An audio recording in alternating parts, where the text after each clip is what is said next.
Conformément à l'article 39 du règlement intérieur du Conseil, j'invite les intervenants principaux suivants à prendre part à cette séance. Madame Bintou Keïta, représentante spéciale du secrétaire général et chef de la mission des Nations Unies pour la stabilisation en République démocratique du Congo, Monsieur Jean-Pierre Lacroix, secrétaire général adjoint aux opérations de paix,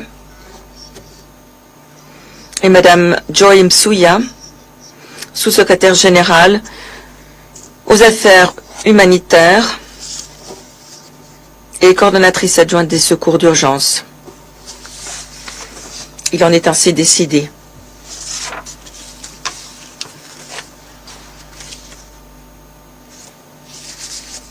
Le Conseil de sécurité va maintenant entamer l'examen du point 2 de l'ordre du jour. Et je donne la parole à Monsieur Jean-Pierre Lacroix.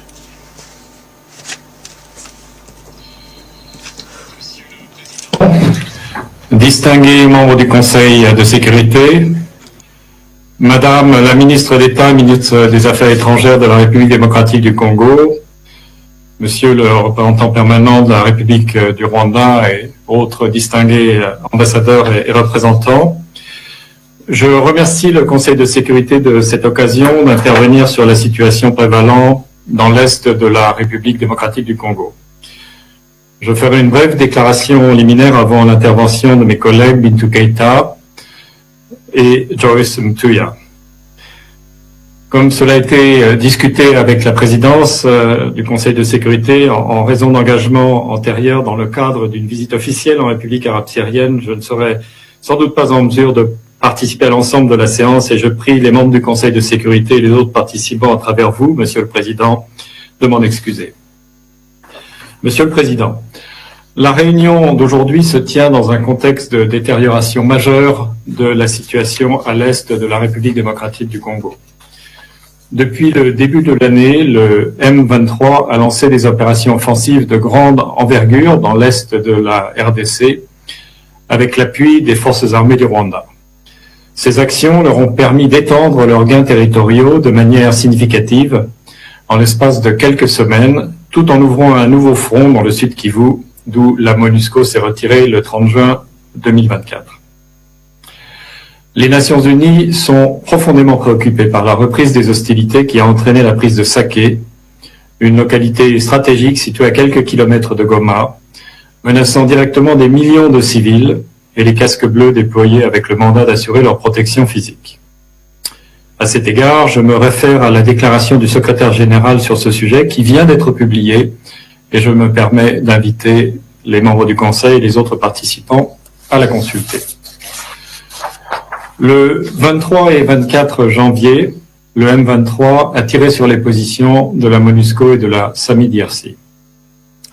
Au cours des dernières 48 heures, 2 casques bleus de la MONUSCO appartenant au contingent sud-africain et un casque bleu uruguayen ont été tués dans l'accomplissement du mandat qui leur a été confié par ce Conseil. Je rappelle que ce mandat porte en particulier sur la protection des civils et le soutien à la lutte contre les groupes armés qui sévissent en RDC. 11 autres casques bleus ont été blessés et reçoivent des soins à l'hôpital des Nations Unies à Goma.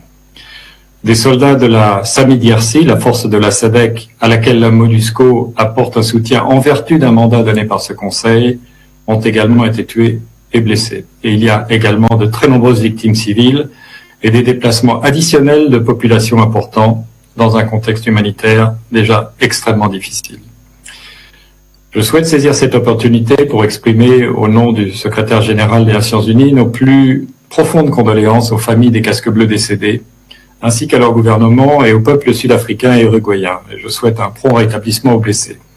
J'exprime également mes condoléances au gouvernement des pays contributeurs de troupes de la SAMI-DRC et aux familles des victimes. Je rends hommage de tous les casques bleus de la MONUSCO dans l'accomplissement de leur mandat visant à protéger les civils et contrer la menace posée par les groupes armés.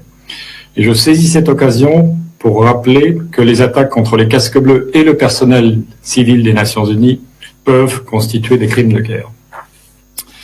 Mr. President, distinguished... Monsieur le Président, Mesdames et Messieurs les membres du Conseil, sachant que le sort de Goma et de ses millions d'habitants n'est pas encore déterminé, la MONUSCO s'est efforcée de s'acquitter de son mandat de protection des civils, bien souvent moyennant un coût important, tout en mettant tout en œuvre pour garantir la sûreté et la sécurité du personnel. À cet effet, ces positions ont été renforcées en coordination avec les FRDC et la SAMIDRC afin d'empêcher que les M23 ne progressent encore vers Goma. Des mesures ont aussi été prises pour garantir le réapprovisionnement rapide des contingents de l'ONU basés dans les zones contrôlées par le M23, notamment Jiwanja, Kayambayanga et Kichanga. La mission a activé ces mesures d'urgence afin de faciliter les opérations Casevac et Medevac telles que prévues. Madame Bintou Keïta vous fournira davantage de détails sur les mesures prises par la mission pour s'acquitter des responsabilités qui lui incombent, tout en mettant tout en œuvre pour garantir la sûreté du personnel de l'ONU et de ses installations. Monsieur le Président, en ces heures critiques, sachant que la vie de nombreux civils casques bleus sont menacés, le respect du mandat du Conseil par ailleurs menacé, la MONUSCO demeure déterminée à préserver son mandat en dépit des difficultés. Le Conseil doit rendre hommage aux sacrifices consentis par les casques bleus qui ont sacrifié leur vie en poursuite de ce noble objectif, en sendant un message un peu plus clair au M23 et à ses soutiens, à savoir leurs agissements et la menace qui pèse sur la vie des civils et de l'ONU ne sera tolérée. Toutes les parties au conflit doivent respecter le droit international humanitaire. Distingués membres du Conseil, il est impératif que le M23 cesse immédiatement ses hostilités et se retire des territoires occupés. La violation de la souveraineté et de l'intégrité territoriale de la RDC constitue une atteinte aux principes fondamentaux du droit international et de la Charte des Nations Unies. Les Nations Unies continueront de collaborer avec les principaux acteurs pour encourager les parties prenantes à reprendre les négociations dans le cadre du processus de Luanda que les Nations Unies soutiennent totalement. Dans ce contexte, je tiens à rappeler les progrès significatifs réalisés au cours des derniers mois dans le cadre de ce processus. Il est crucial que ces acquis ne soient pas perdus. Le retrait des forces rwandaises de l'Est de la RDC doit être effectif. Le plan de neutralisation des FDLR doit être mis en œuvre. Et le mécanisme de vérification ad hoc renforcé doit être pleinement opérationnalisé. Les populations menacées par cette offensive du M23 et les pays contributeurs qui ont mis leurs soldats et leurs policiers à la disposition des Nations Unies pour assurer leur protection s'attendent à une réponse ferme de ce Conseil permettant de rétablir un environnement propice à la poursuite des efforts politiques visant à trouver une solution durable à la crise actuelle. Il est encore possible d'éviter le pire pourvu que ce Conseil agisse sans délai. Je vous remercie. Je remercie Monsieur Lacroix pour son exposé. Et je donne maintenant la parole à Madame Bintou Keïta.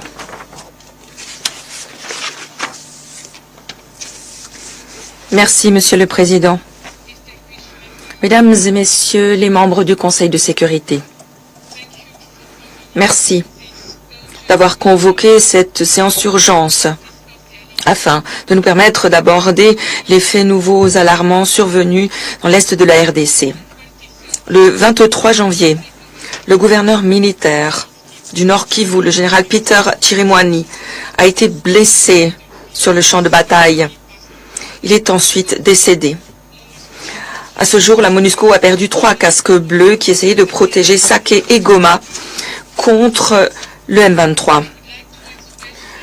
Je tiens à adresser toutes mes condoléances à la République démocratique du Congo, à son gouvernement, à sa population, ainsi qu'au gouvernement des pays qui fournissent des contingents, ceux qui ont perdu la vie dans le cadre de l'exécution de la mission, du mandat de la mission. Je souhaite aussi un prompt rétablissement aux blessés, y compris nos 11 casques bleus de la MONUSCO. Aujourd'hui, bien que la MONUSCO appuie les efforts sur le terrain, la FRDC, les M23 et les forces rwandaises ont pénétré le Silumunigi, ainsi que les abords de la ville de Goma, entraînant la panique et la fuite des populations. Les routes sont bloquées, l'aéroport ne peut plus être utilisé aux fins des évacuations ou des efforts humanitaires. Le M23 a déclaré l'espace aérien de Goma fermé. En d'autres termes, nous sommes pris au piège. Je demande au Conseil d'agir maintenant pour préserver la population civile, les travailleurs humanitaires et l'ensemble du personnel de l'ONU. Monsieur le Président, lorsque j'ai présenté le dernier rapport en date du secrétaire général sur la situation en République démocratique du Congo le 9 décembre, le mouvement du 23 mars, le M23, avec le soutien actif des forces armées rwandaises, avait consolidé son occupation de la province du Nord Kivu, multipliant par 2 le territoire contrôlé par rapport à 2012. Aujourd'hui, le M23 a étendu sa présence au Nord Kivu et a progressé encore dans la province du Sud Kivu, dont s'est retirée la MONUSCO en juin 2024. Il a reçu des renforts, des fournitures pour consolider ses positions le long de plusieurs axes, tant au sud qu'au nord de Goma. Il convient de noter qu'il a déployé de lourdes présences à proximité de Sake, à 25 km à l'ouest de Goma, et progresse à Munigine, à 9 km au nord de Goma. Conformément à son mandat de protection des civils, la MONUSCO a renforcé son appui aux forces armées de la République démocratique du Congo, les FARDC, en partageant renseignements, en participant à des exercices de planification tactique et en prenant une part active au combat aux côtés de la mission de la SADC en République démocratique du Congo, la SAMI-DRC.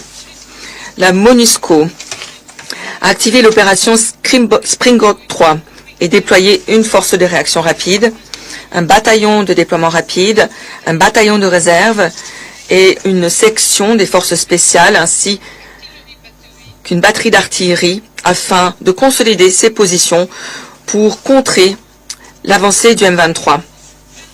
Sur fond de déplacement permanent des populations qui fuient pour se sauver ou qui sont utilisées comme boucliers humains, la réponse militaire, en particulier l'utilisation de l'artillerie de la MONUSCO, est calibrée avec soin afin d'éviter des victimes parmi les civils et nos forces sur le terrain pour éviter aussi d'endommager les installations civiles. L'ONU a aussi, de manière temporaire, déplacé le personnel non essentiel de Goma. Ces efforts se poursuivent.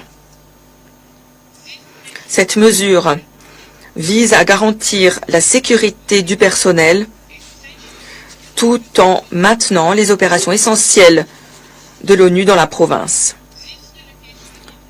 Ces déplacements ne changent en rien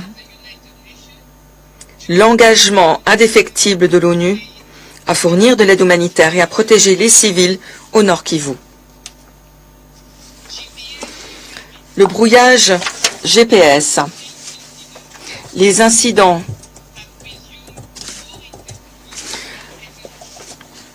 ont repris plus intensément que jamais. Ces attaques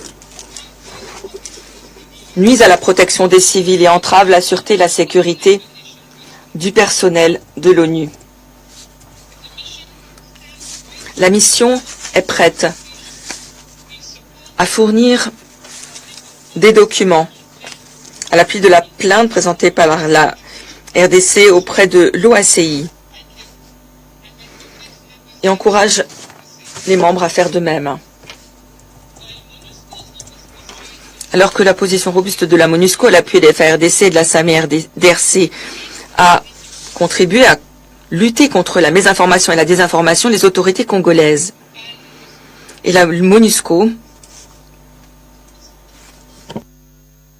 continuent de coordonner leur communication conjointe pour garantir la transmission d'un message clair et à l'unisson.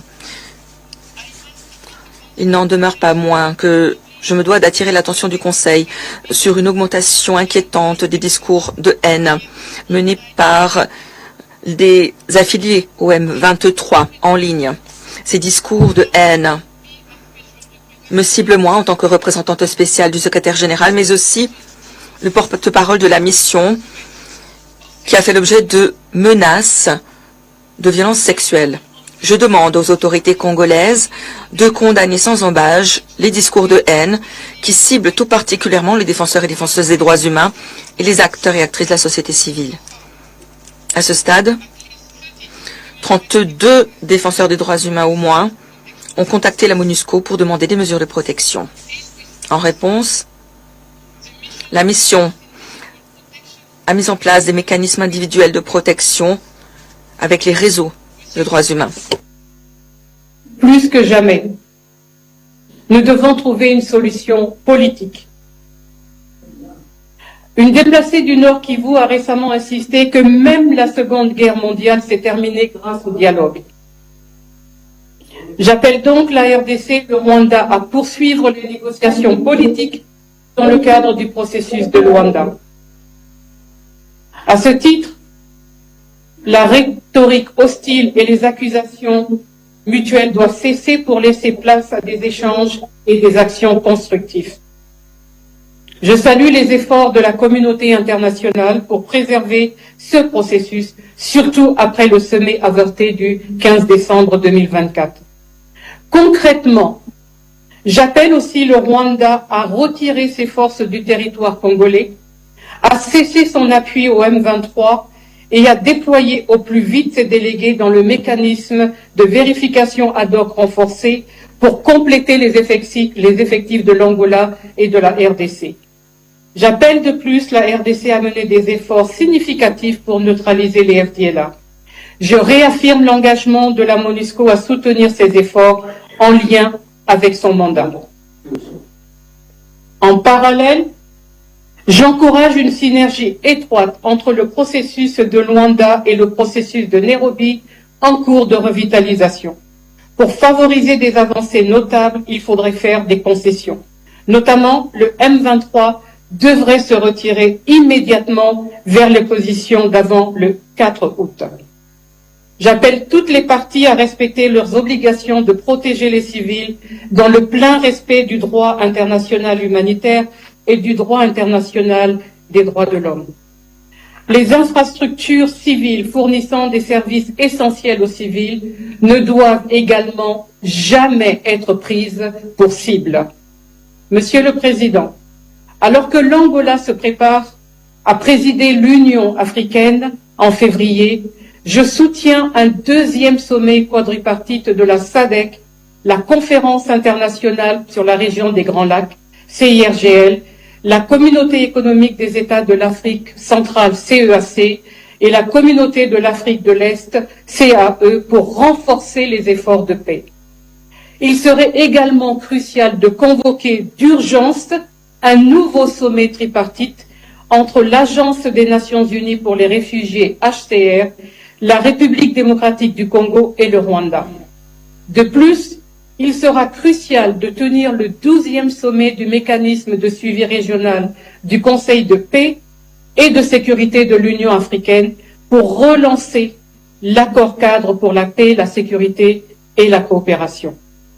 J'encourage la présidence de l'Angola à l'Union africaine de promouvoir l'inclusion des femmes dans les initiatives de paix. En RDC, cela pourrait passer par la mise en œuvre de la stratégie nationale pour une masculinité positive, ainsi que l'établissement du comité interministériel et du Conseil national du genre et de la parité prévu dans la loi de 2015 sur la parité. Monsieur le Président, la MONUSCO accompagne les efforts visant à tenir tous les responsables de violation des droits humains redevables. Il est ainsi important d'identifier les victimes pour leur rendre justice, tout en réduisant le risque de répétition de la violence, y compris celle basée sur le genre.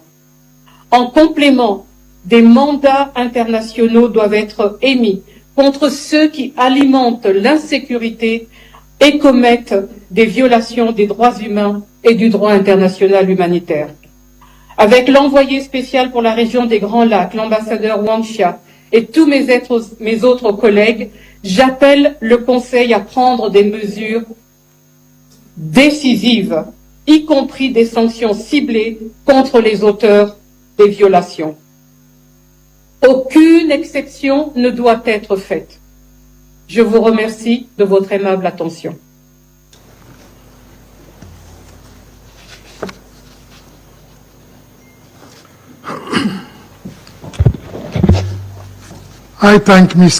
Je remercie Madame Keita pour son exposé.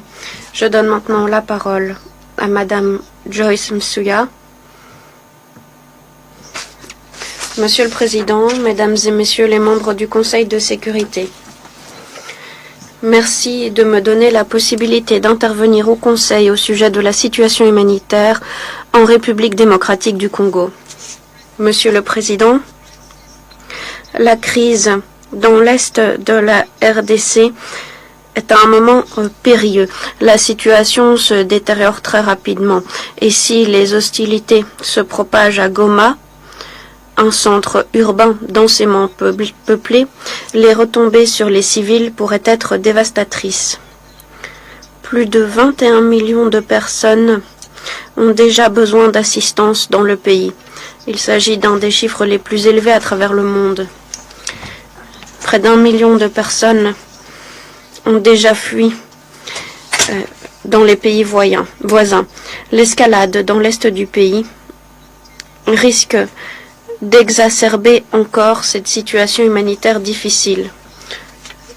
Dans le nord et dans le sud du Kivu, des centaines de civils ont été tués et blessés ces dernières semaines. Des centaines de milliers ont dû fuir leurs maisons ou leurs abris, souvent à maintes reprises, pour échapper aux échanges de tirs, aux frappes, surtout aux alentours de Sake et Minova. L'accès humanitaire est limité en raison de l'insécurité qui prévaut. Les hôpitaux, y compris ceux d'Endosho et de Keshero à Goma, ont dépassé leur capacité. Les infrastructures médicales de Minova sont en difficulté pour venir en aide à des centaines de personnes ayant besoin de traitement suite à des blessures liées à des échanges de tirs ou de shrapnel. Les bombardements des sites de personnes déplacées et surpeuplées à Sake, à Minova et dans les alentours ont fait des victimes, y compris parmi les enfants. Des abris ont été détruits, ce qui suscite la panique et le déplacement. Je suis préoccupée par les retombées sur les femmes et les filles. Nous savons que les violences sexuelles et sexistes ont augmenté de 300% ces dernières années. 2/3 des cas sont à déplorer dans les trois provinces de l'Est, du Nord Kivu, du Sud Kivu et de l'Ituri.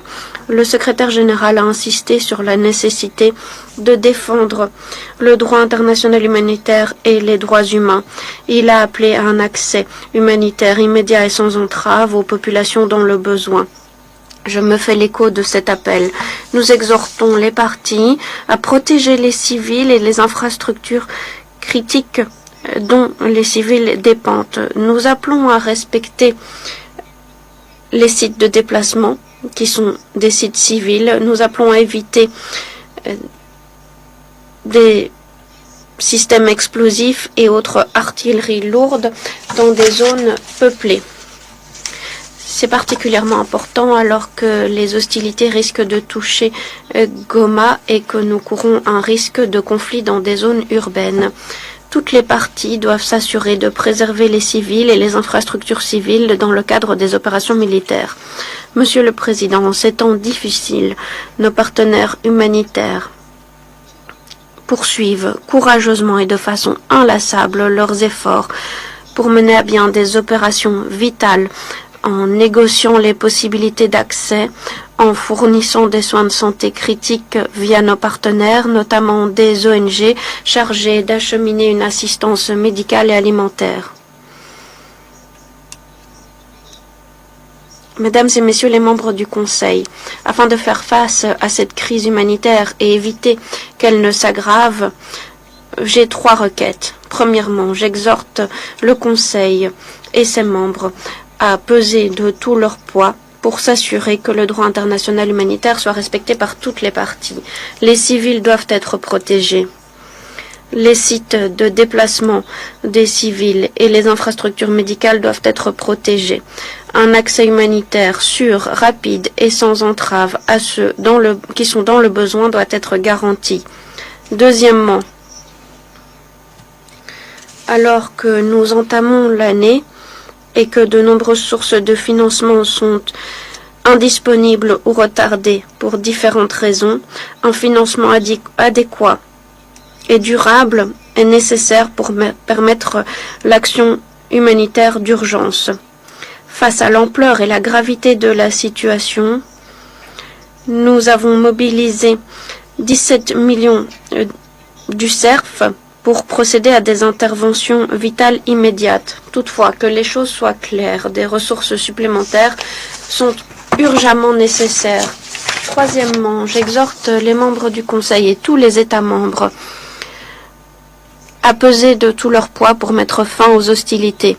L'ampleur des souffrances en RDC requiert notre attention urgente. Le sort des femmes, des hommes, des enfants de ce pays ne saurait rester ignoré. Merci. Souya for her briefing. Je remercie Madame Msuya pour son intervention. La parole est maintenant aux membres du Conseil souhaitant faire des interventions.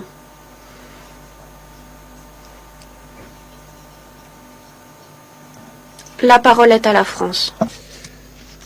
Monsieur le Président, je remercie tout d'abord le secrétaire général pour les opérations de paix, la représentante spéciale du secrétaire général et la sous-secrétaire générale pour les affaires humanitaires. Je salue la présence parmi nous de la ministre des Affaires étrangères de la République démocratique du Congo. Le Conseil de sécurité se réunit aujourd'hui en raison de la détérioration rapide de la situation dans le Nord Kivu, en République démocratique du Congo, de la prise de Saké et de l'encerclement de Goma par le M23, permis par le soutien actif des forces de défense du Rwanda. La situation est grave et ce Conseil doit en prendre la mesure. La France réaffirme sa solidarité envers la République démocratique du Congo et son attachement indéfectible à son intégrité territoriale et à sa souveraineté. Elle exprime sa très vive préoccupation quant à la dangereuse escalade du conflit dans le Nord Kivu, autour de Goma. Elle condamne fermement l'offensive en cours, conduite par le M23, activement soutenue par le Rwanda. La présence en République démocratique du Congo d'une force militaire étrangère contre la volonté de l'État congolais est une violation claire de la Charte des Nations Unies. Cette offensive, comme le soutien aux groupes armés par toutes les parties, fait porter un risque majeur sur la sécurité des populations civiles et conduit actuellement au déplacement de dizaines de milliers de civils. Le M23 doit cesser immédiatement son offensive et se retirer des territoires dont il a pris le contrôle. La France appelle instamment à un retour au cessez-le-feu et une reprise du dialogue. Il n'y a pas d'issue militaire au conflit. Le président de la République, Emmanuel Macron, l'a rappelé hier au président Kagame et Tshisekedi, avec lesquels il s'est entretenu. Le dialogue engagé dans le cadre des processus de Luanda et de Nairobi, avec le plein soutien de la France, doit reprendre sans délai. Un processus politique doit redémarrer. La France est prête à l'appuyer. La force n'est pas une option. Dans ce cadre, la France appelle au retrait des troupes rwandaises du territoire congolais, à la mise en œuvre du plan de démantèlement des forces démocratiques de libération du Rwanda, conformément aux engagements qu'ils ont pris dans le cadre du processus de Luanda. Enfin, la France exprime tout son soutien à la MONUSCO, qui joue un rôle indispensable pour la protection des civils et dont le mandat a été renouvelé à l'unanimité le 20 décembre dernier. Nous condamnons fermement les attaques menées par le M23 à son encontre, qui ont déjà conduit à la mort de plusieurs casques bleus ces derniers jours. Nous rappelons que les attaques contre les casques bleus sont susceptibles de constituer des crimes de guerre. Nous saluons le courage des soldats déployés dans le cadre de la MONUSCO et nous exprimons nos condoléances aux familles de ceux ayant fait le sacrifice ultime, ainsi qu'à l'Afrique du Sud, à l'Uruguay et au Malawi. La France condamne également toutes les mesures qui entravent la capacité de la MONUSCO à mener à bien son mandat, en particulier le déploiement de systèmes de missiles sol-air et de brouillage des signaux GPS dans les zones contrôlées par le M23, avec le soutien direct des forces de défense rwandaises. Monsieur le Président, les réactions de la communauté internationale doivent être à la mesure des conséquences humanitaires et politiques que provoque l'offensive en cours du M23, soutenue par les forces de défense du Rwanda. La France appelle l'ensemble du Conseil de sécurité à se mobiliser et à condamner d'une même voix cette menace grave à la paix et à la sécurité régionale et internationale, comme le secrétaire général des Nations Unies l'a à nouveau fait ce matin dans des termes très clairs. Je vous remercie. Je remercie le représentant de la France pour son intervention. Je donne la parole à la Sierra Leone. Merci, Monsieur le Président. J'ai l'honneur de m'exprimer au nom des membres A3+, à savoir l'Algérie, le Guyana, la Somalie et mon pays, la Sierra Leone. Nous remercions très sincèrement le secrétaire général adjoint Jean-Pierre Lacroix, la représentante spéciale Madame Bintou Keïta et la sous-secrétaire générale Joyce Msuya pour leur exposé complet et détaillé sur la situation alarmante dans l'Est de la République démocratique du Congo. Nous nous félicitons de la participation de son Excellence Thérèse Kayikwamba Wagner, ministre des Affaires étrangères de la RDC. Nous saluons les représentants du Rwanda, de l'Angola, de l'Uruguay et de l'Afrique du Sud. Leur participation à cette réunion est importante. Avant tout, nous faisons part de nos condoléances au gouvernement de la RDC et à la famille du général Peter Chiwemwemwi, gouverneur du Nord Kivu.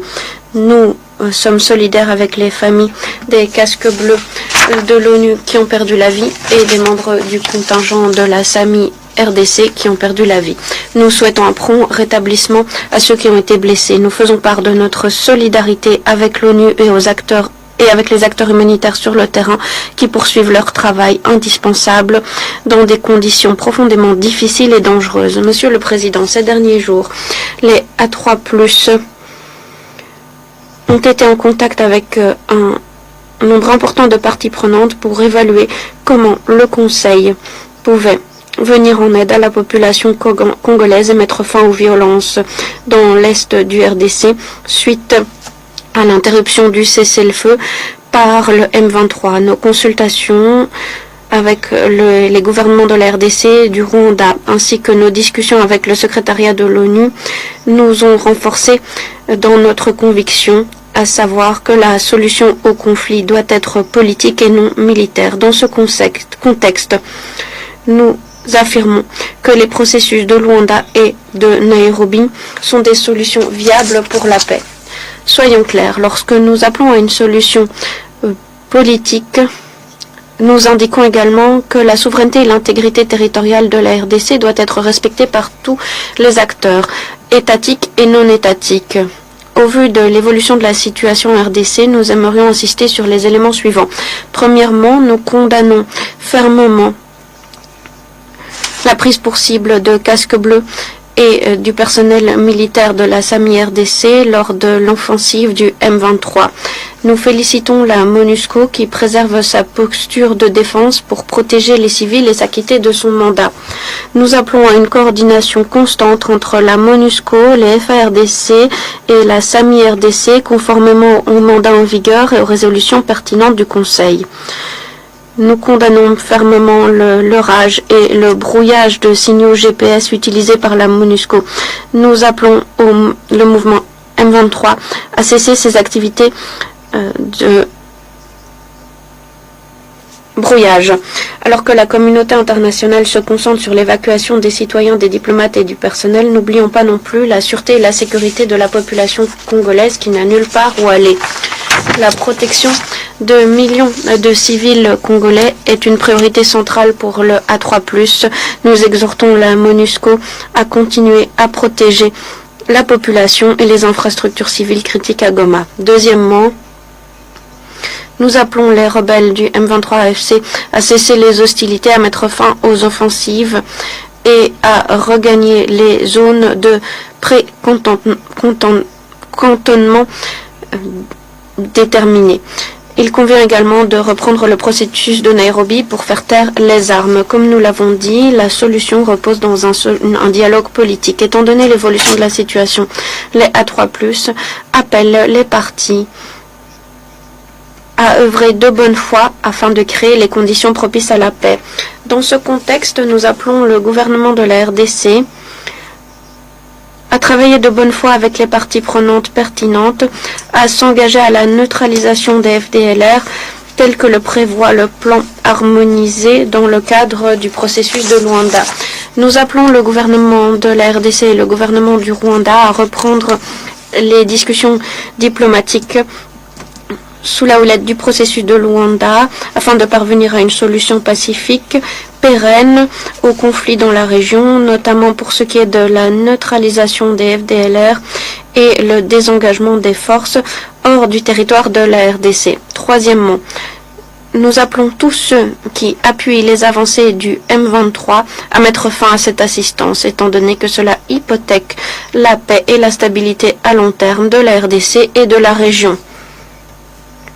Nous sommes vivement préoccupés par le communiqué du 25 janvier du M23 et de l'Alliance Fleuve Congo. Ce communiqué exacerbe les tensions et sape les perspectives de paix. Le gouvernement de la RDC doit compter sur l'appui du Conseil dans ses efforts visant à défendre sa souveraineté et son intégrité territoriale afin de protéger sa population.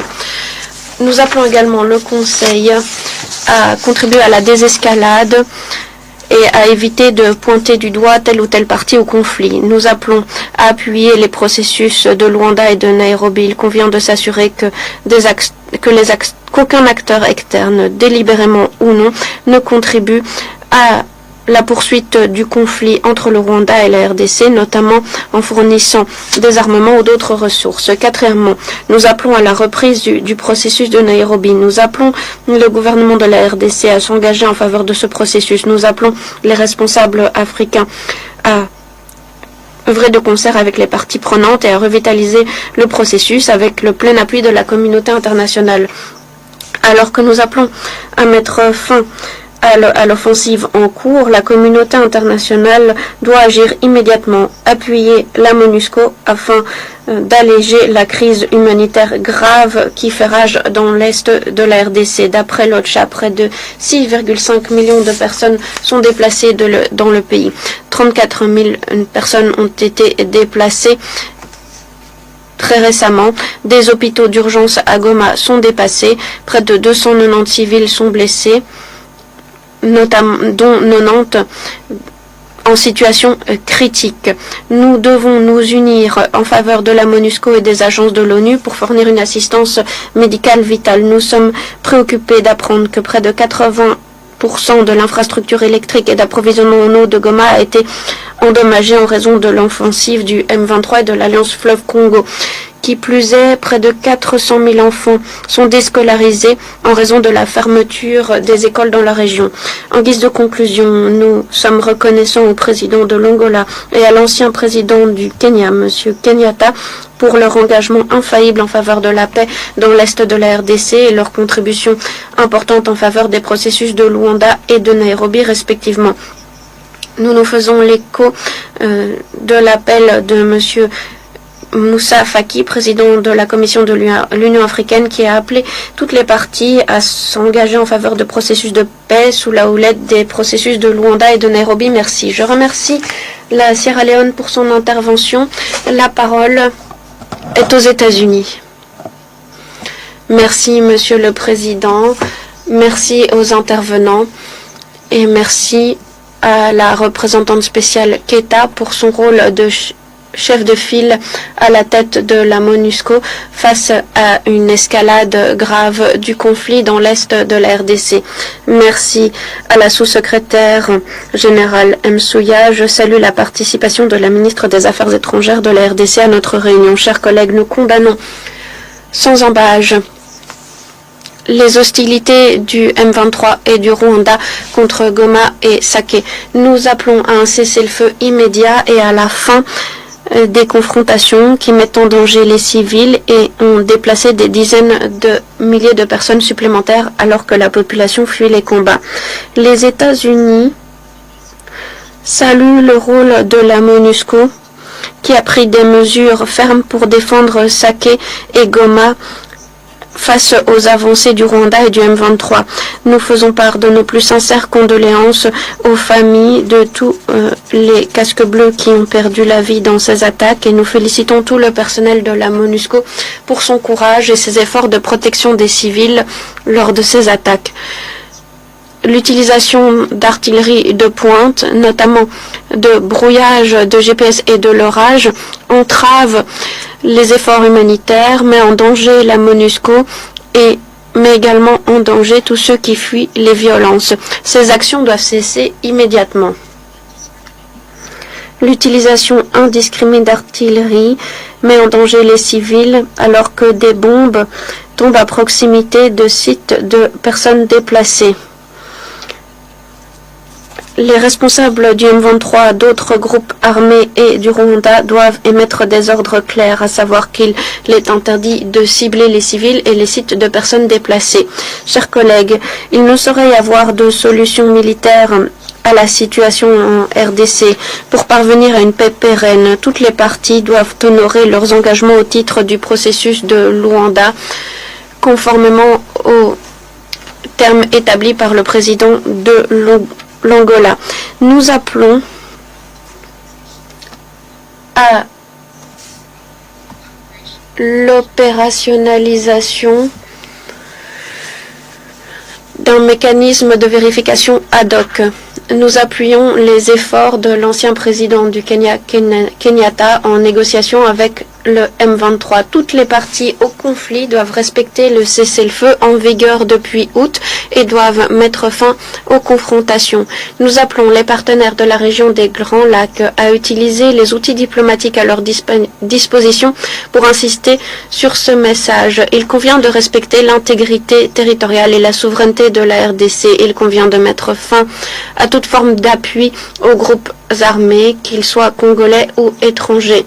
Toutes les parties doivent défendre les droits humains et le droit international humanitaire et garantir un accès immédiat et sans entrave aux populations dans le besoin d'assistance humanitaire.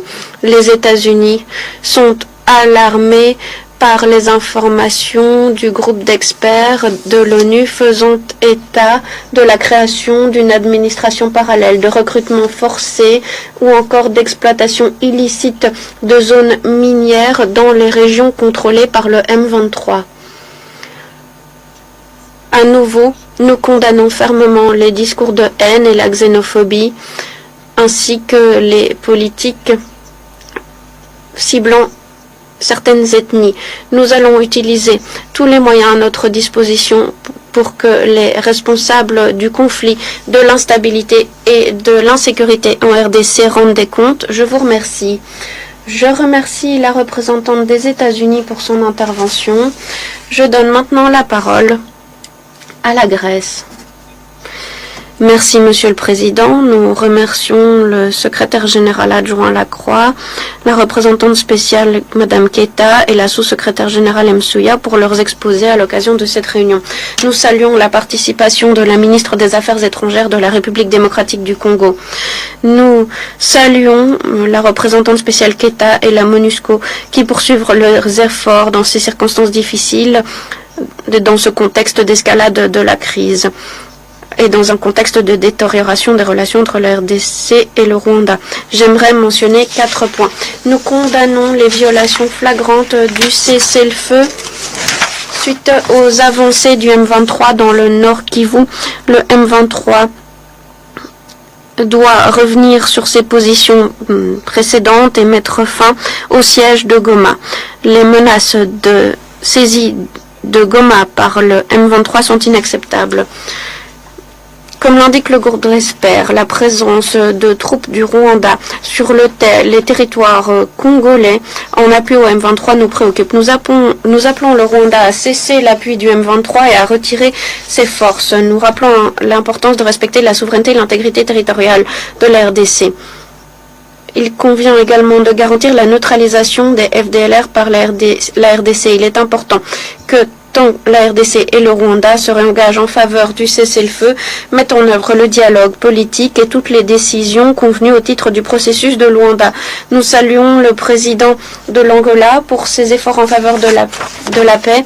Il mérite l'appui du Conseil.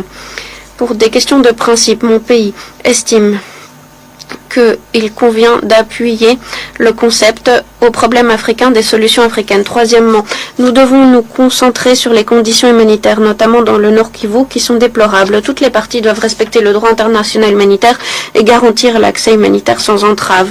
Quatrièmement, nous faisons part de nos plus sincères condoléances aux familles des acteurs de la paix tués. Nous faisons part de nos condoléances à l'Afrique du Sud, au Malawi, au l'Uruguay. Nous souhaitons un prompt rétablissement aux personnes blessées. Nous insistons sur le fait que les attaques contre les casques bleus et les attaques contre la MONUSCO sont des raisons d'adoption de sanctions. Enfin, la MONUSCO doit pouvoir pleinement s'acquitter de son mandat et répondre aux besoins urgents. La protection des civils et du personnel humanitaire est une priorité centrale. Merci. Je remercie le représentant de la Grèce pour cette intervention. La parole est à la Slovénie.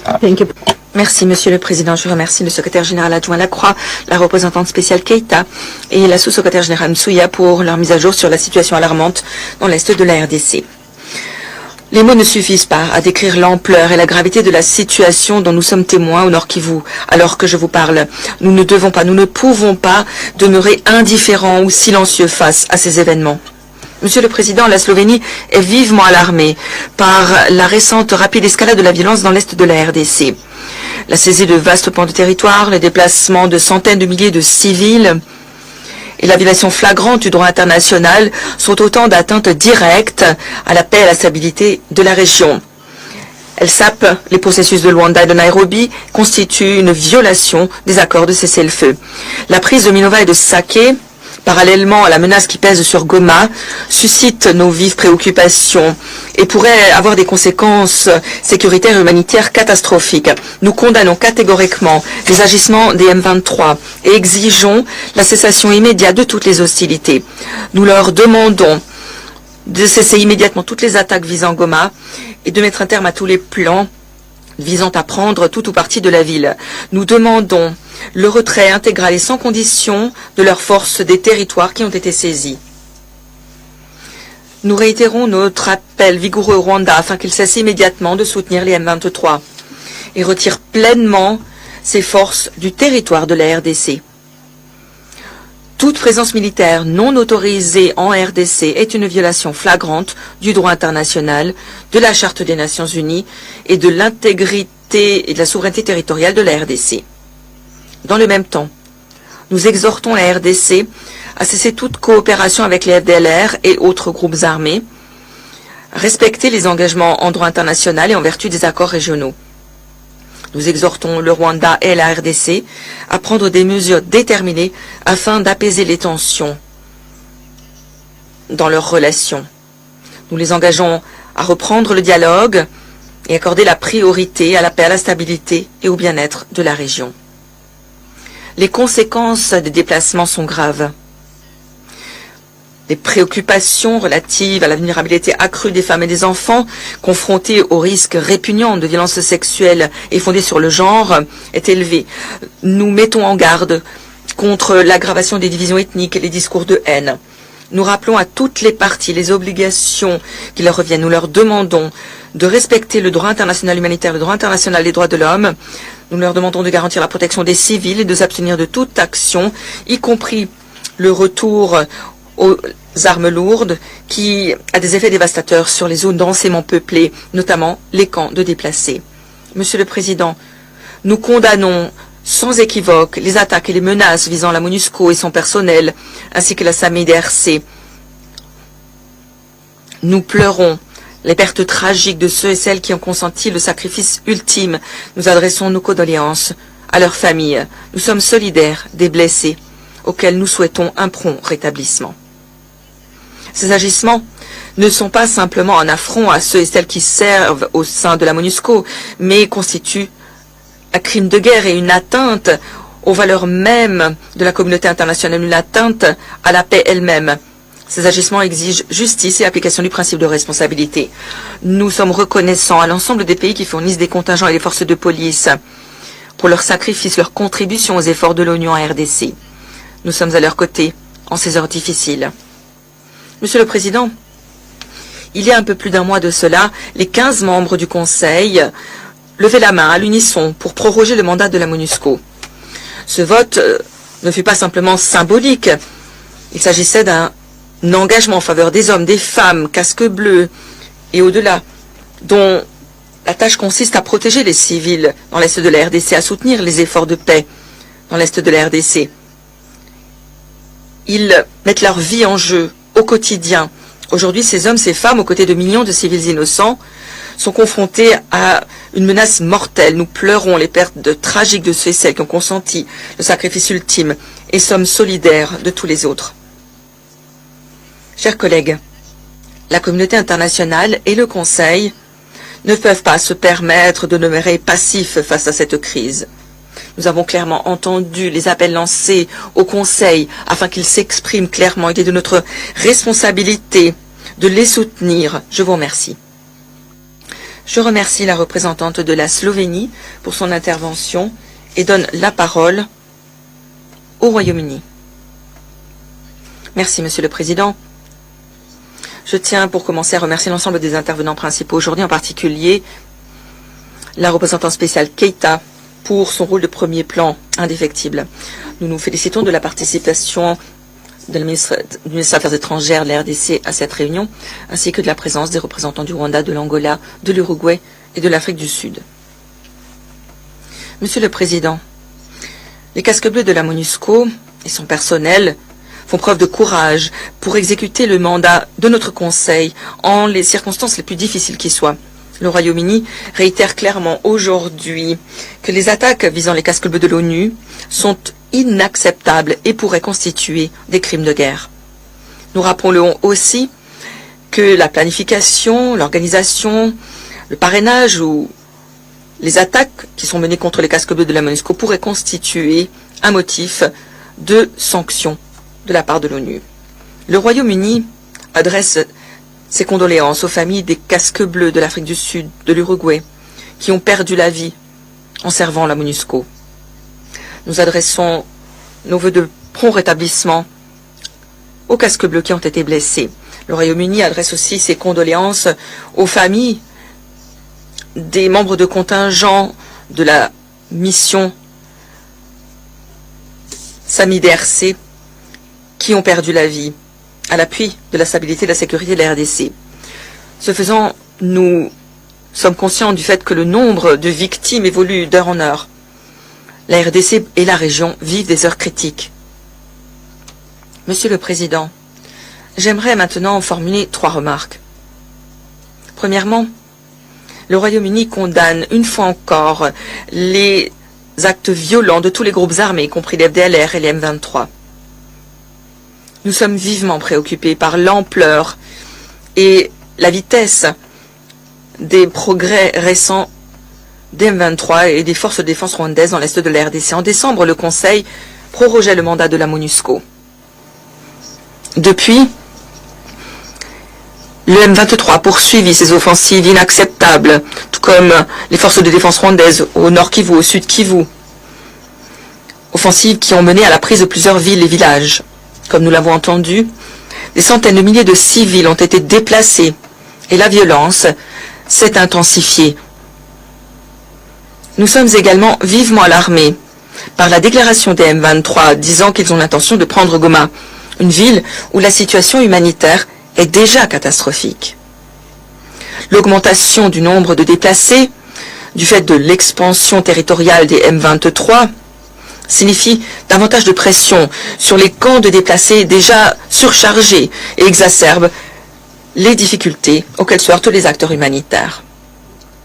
Ce matin, le ministre des Affaires étrangères du Royaume-Uni s'est entretenu avec le président Kagame et a demandé une désescalade urgente, soulignant la nécessité pour le Rwanda et la RDC de retourner rapidement, urgemment même, à la table de négociation. Il est aujourd'hui plus que jamais essentiel que la MONUSCO puisse s'acquitter de son mandat. Les attaques des M23 contre les casques bleus, avec l'appui des RDF, doivent immédiatement cesser. Ces attaques empêchent la force de s'acquitter de la mission qui lui a été confiée par le Conseil de sécurité, à savoir protéger les civils. Le brouillage des signaux GPS par le Rwanda, qui fait entrave aux opérations humanitaires de l'ONU, doivent également cesser. Nous exhortons toutes les parties à ne pas oublier les obligations qui leur sont faites en droit international humanitaire.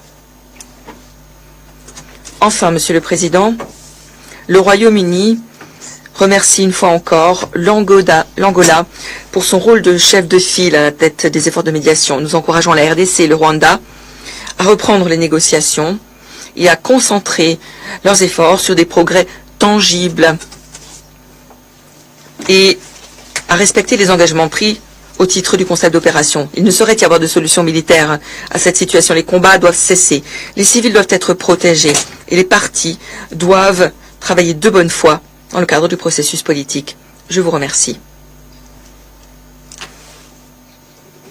Je remercie le représentant du Royaume-Uni pour son intervention et donne la parole au Danemark. Merci, Monsieur le Président. Madame la représentante spéciale Keita, merci pour votre exposé d'aujourd'hui. La MONUSCO est confrontée à des pressions immenses. Le Danemark se félicite de votre action à la tête de la mission. Nous remercions aussi Madame Souya et par son truchement l'ensemble des humanitaires en RDC, ainsi que le secrétaire général adjoint Lacroix, le département des opérations de paix pour leurs efforts inlassables à l'appui de nos casques bleus.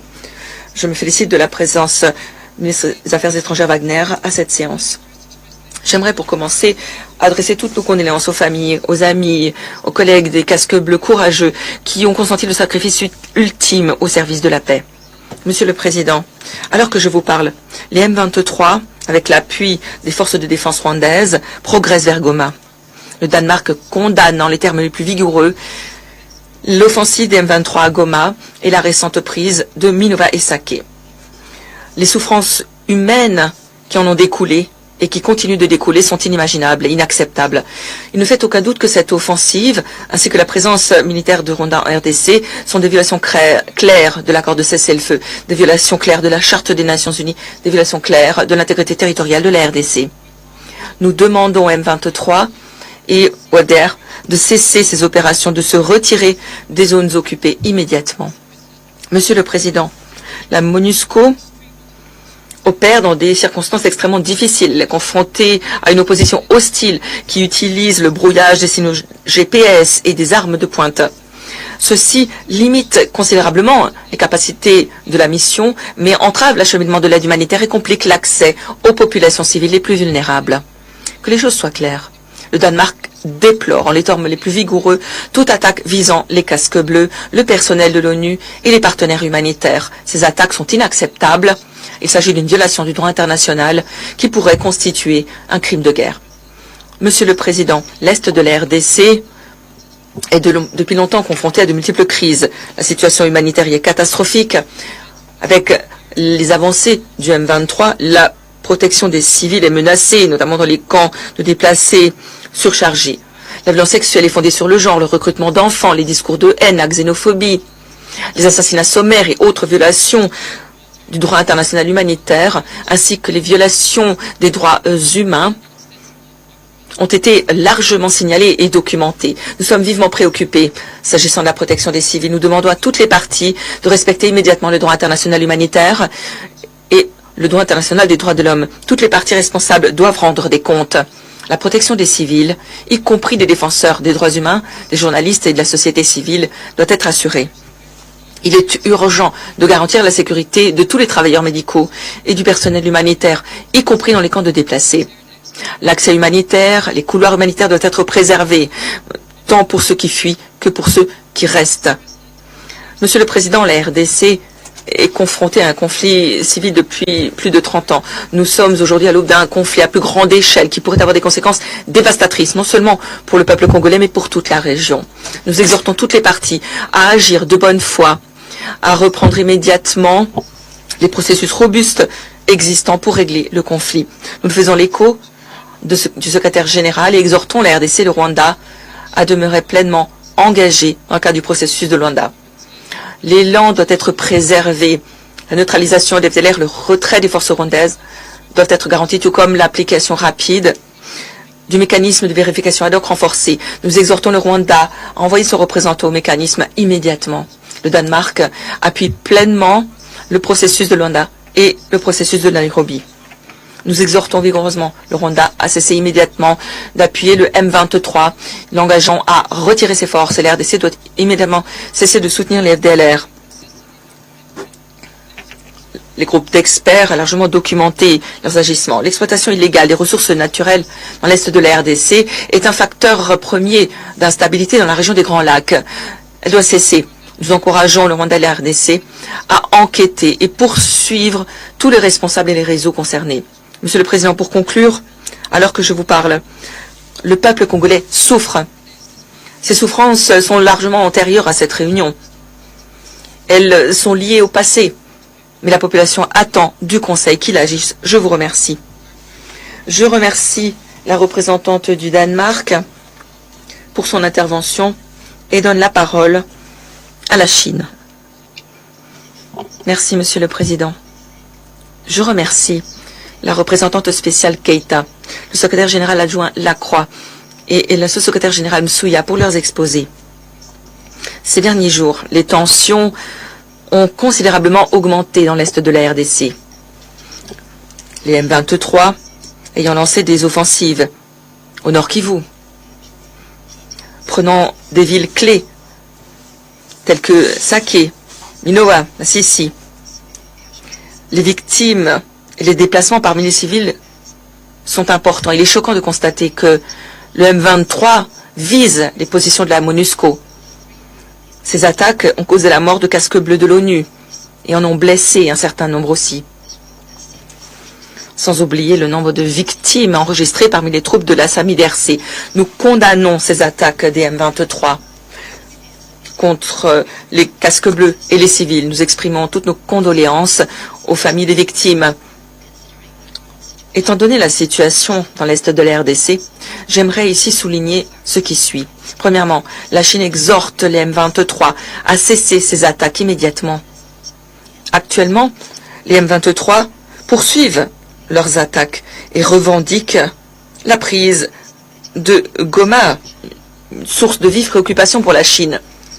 Le risque d'escalade des combats est éminemment inquiétant.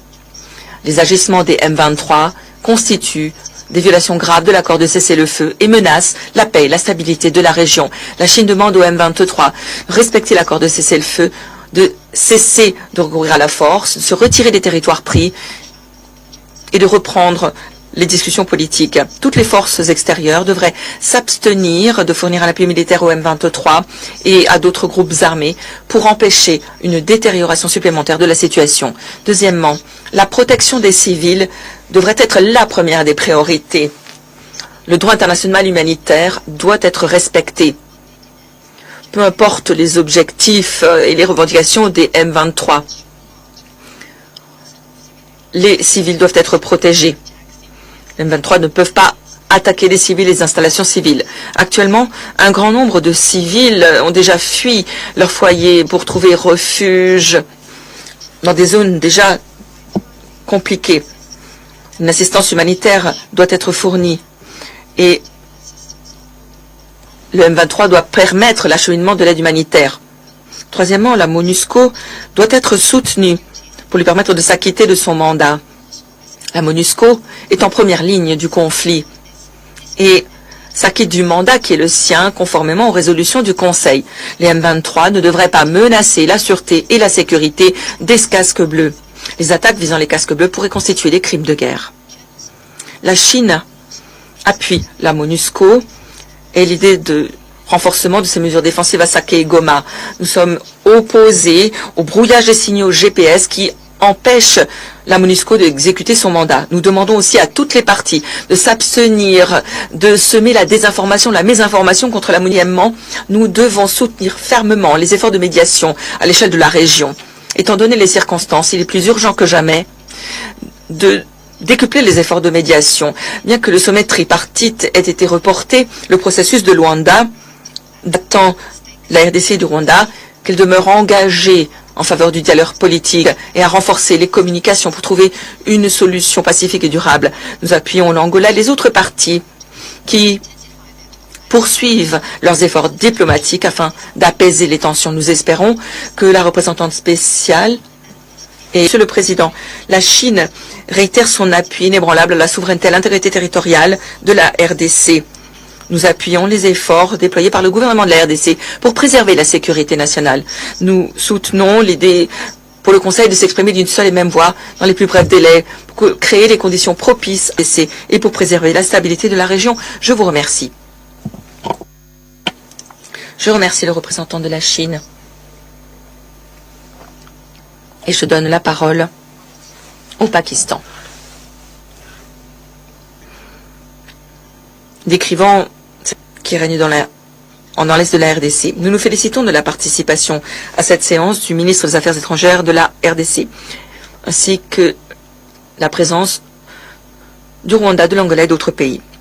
Permettez-moi les remarques suivantes. Premièrement, le Pakistan appuie la souveraineté et l'intégrité territoriale de la RDC, conformément aux principes contenus dans la Charte des Nations Unies. Nous déplorons toute intervention étrangère dans ses affaires internes. Nous demandons le retrait des forces rwandaises du territoire de la RDC. Deuxièmement, nous condamnons fermement les attaques au nord et au sud Kivu par les M23. Les M23 ont pris Saké et encerclé Goma, causant de multiples victimes parmi les civils. Ils ont par ailleurs attaqué les casques bleus de l'ONU et africains. Plusieurs ont perdu la vie, d'autres ont été blessés.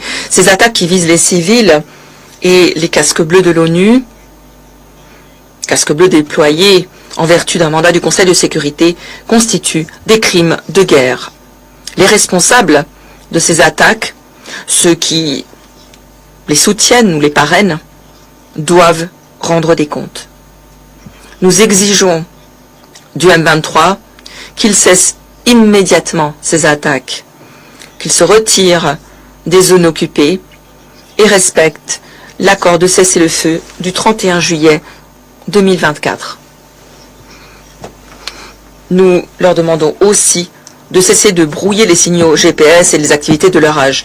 Nous adressons toutes nos condoléances à l'Afrique du Sud, à l'Uruguay, aux familles des casques bleus qui ont perdu la vie sur l'autel de cette noble cause qu'est la préservation de la paix et de la sécurité. Troisièmement, nous exhortons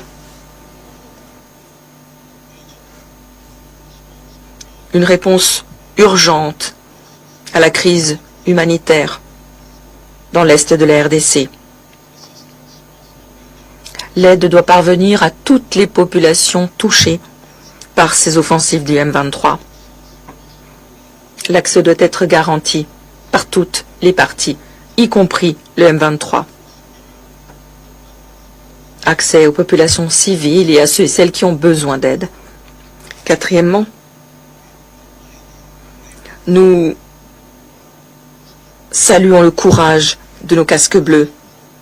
Dans le même temps, nous exhortons la MONUSCO et l'ONU à prendre immédiatement les mesures nécessaires pour garantir la sûreté et la sécurité, non seulement des civils, mais aussi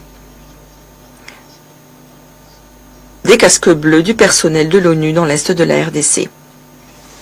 Nous sommes particulièrement préoccupés du sort de la batterie d'artillerie pakistanaise située à Saké et dans des zones adjacentes. Elle se trouve particulièrement exposée et vulnérable en l'absence de forces d'appui pour se défendre contre les forces du M23. Cette unité devrait être rapidement redéployé pour assurer la sûreté de son personnel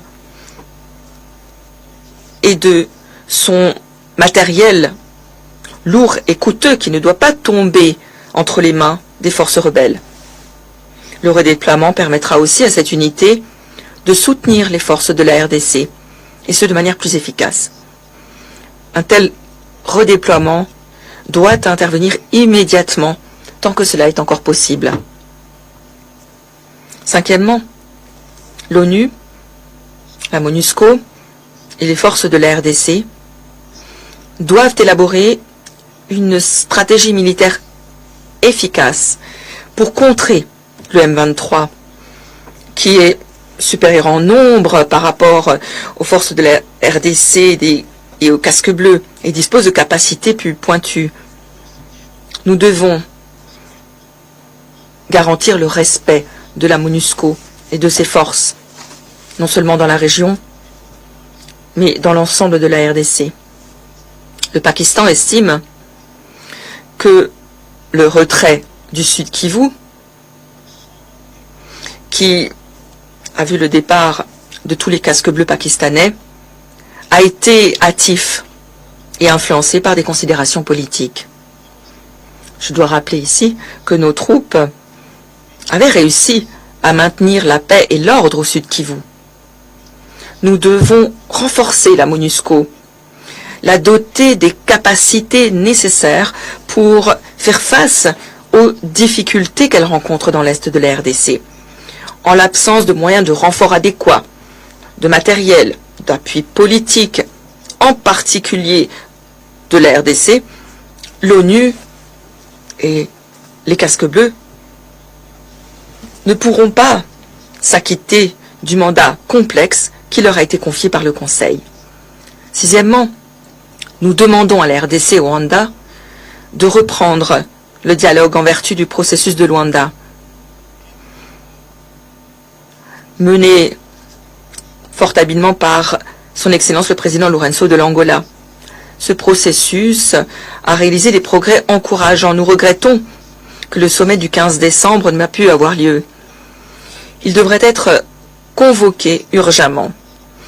Les accords conclus au titre du processus de Luanda, la neutralisation des FDLR, le retrait des forces rwandaises de la RDC, devraient être préservés et respectés.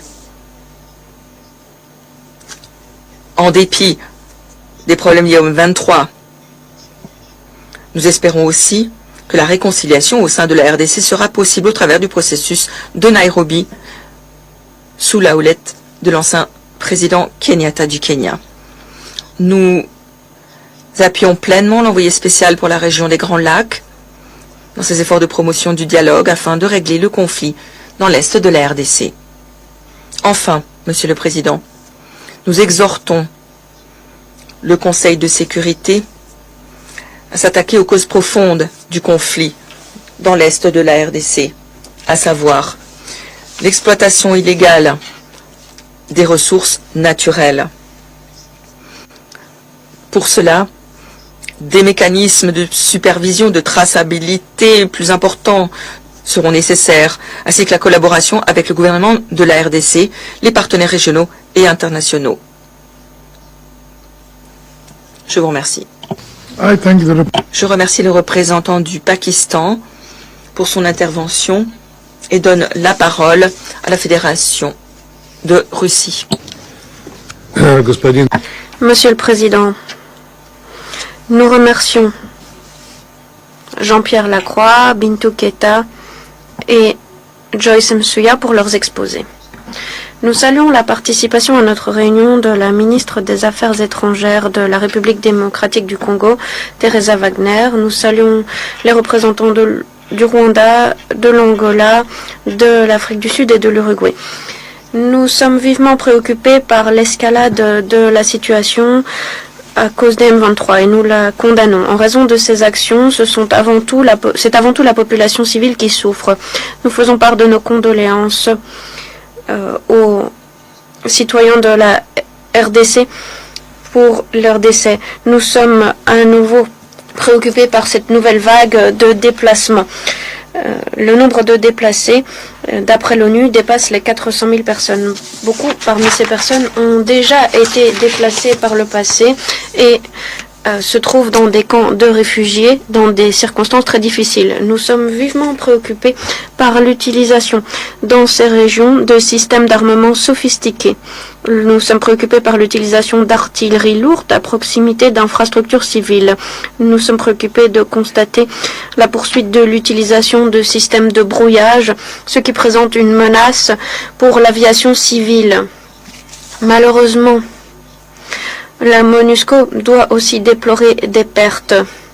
Nous faisons part de nos condoléances suite au décès des casques bleus de l'Uruguay et de l'Afrique du Sud. Nous faisons part de nos condoléances à leur gouvernement.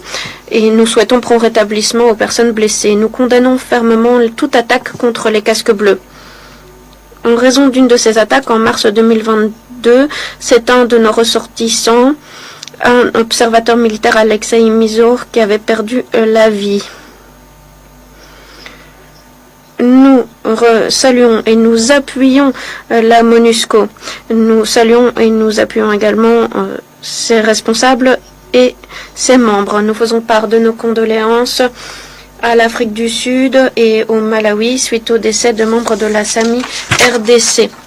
Nous sommes solidaires avec les gouvernements de ces pays et avec les contingents de la SADC.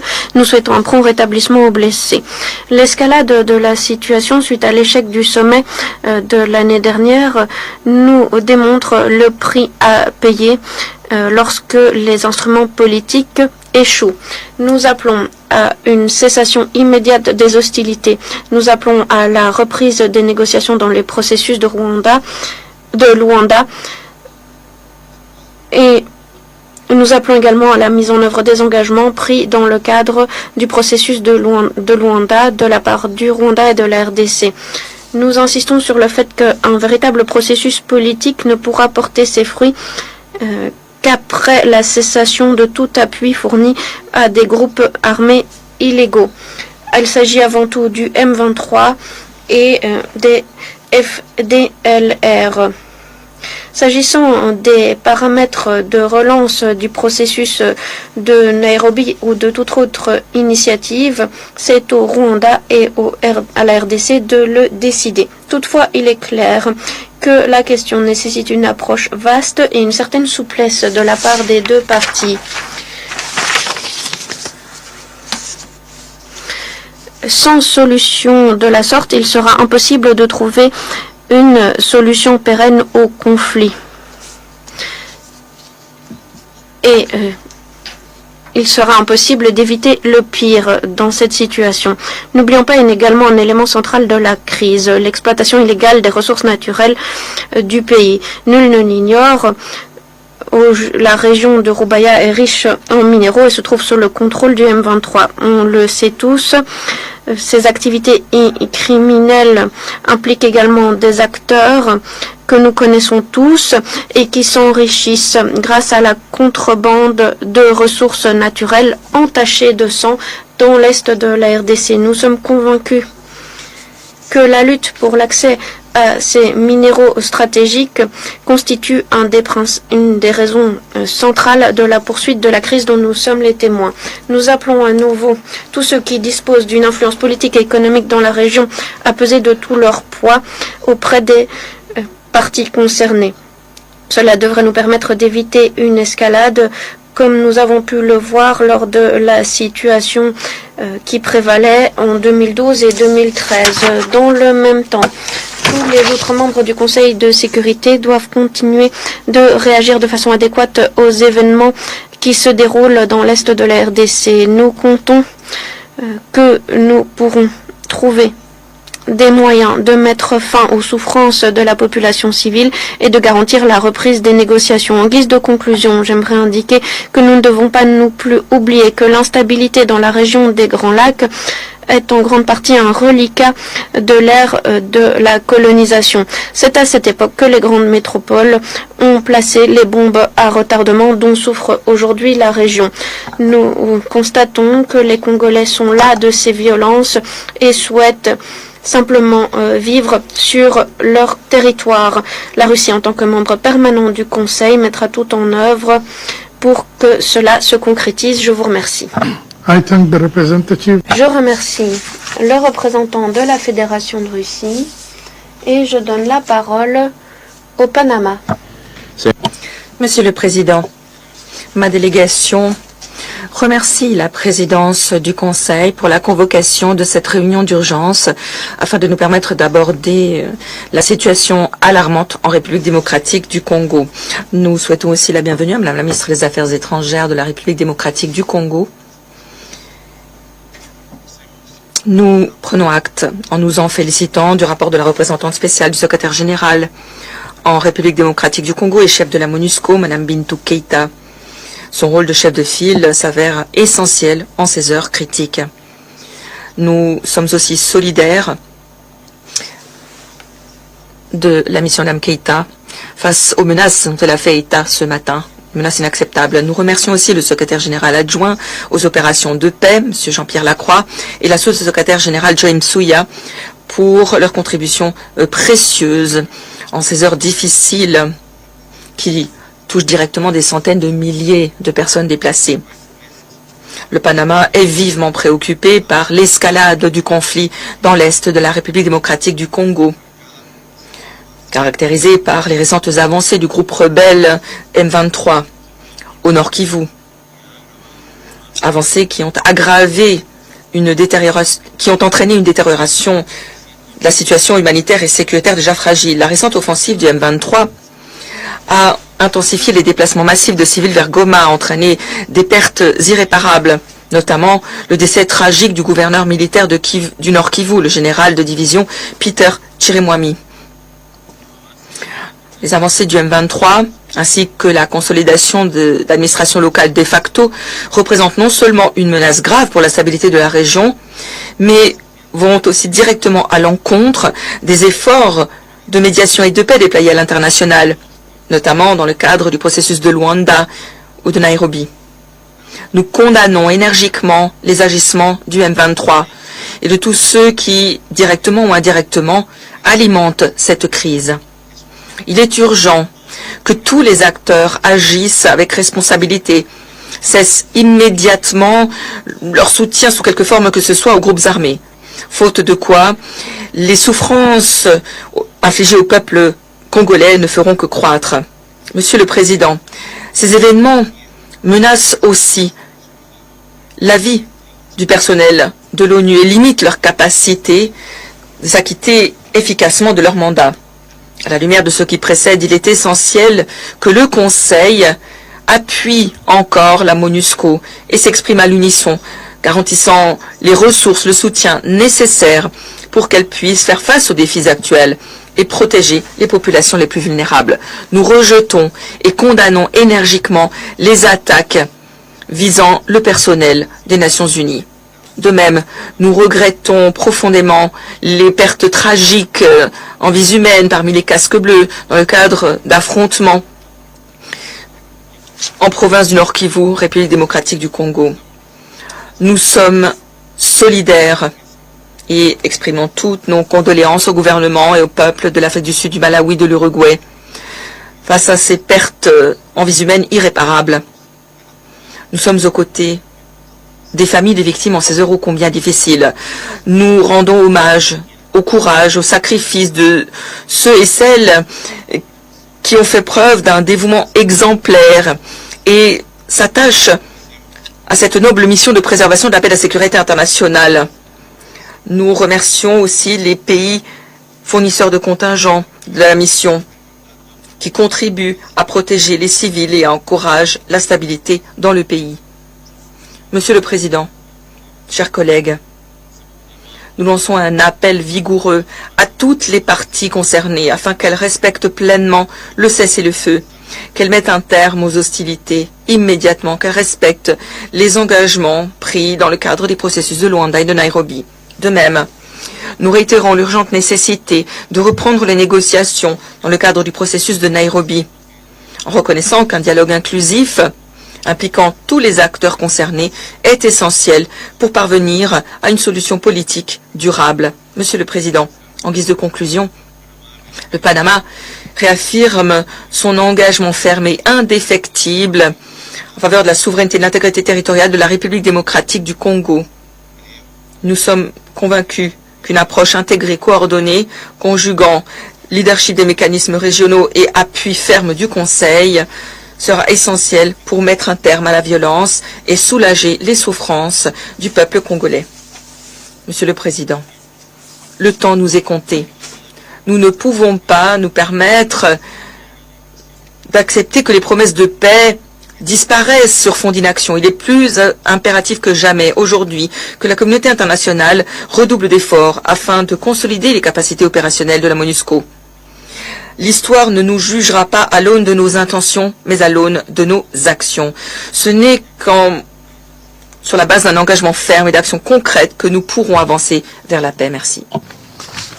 Je remercie le représentant du Panama pour son intervention. La parole est maintenant à la République de Corée. Merci, Monsieur le Président, d'avoir convoqué cette réunion d'urgence. Je remercie la représentante spéciale Keita, le secrétaire général adjoint Lacroix, la sous-secrétaire générale MSUA pour leurs exposés pertinents. Je salue la ministre des Affaires étrangères Wagner de la RDC et les représentants permanents du Rwanda, de l'Angola, de l'Afrique du Sud, de l'Uruguay et du Burundi. Nous faisons part de nos plus sincères condoléances aux familles et aux pays des soldats de la paix qui ont sacrifié leur vie pour honorer leur mandat.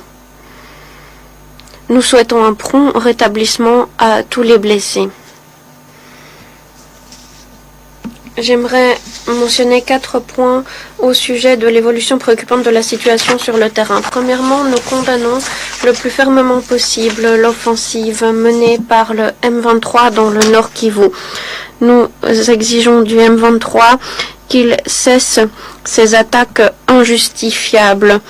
Les tentatives du M23 de saisir Goma, une ville abritant 2 millions de personnes, en avançant sur 3 axes différents, exacerbe les souffrances des civils. Cette dernière semaine, le groupe a élargi les territoires contrôlés de 11% et le nombre de personnes déplacées a doublé pour atteindre 400 000 personnes.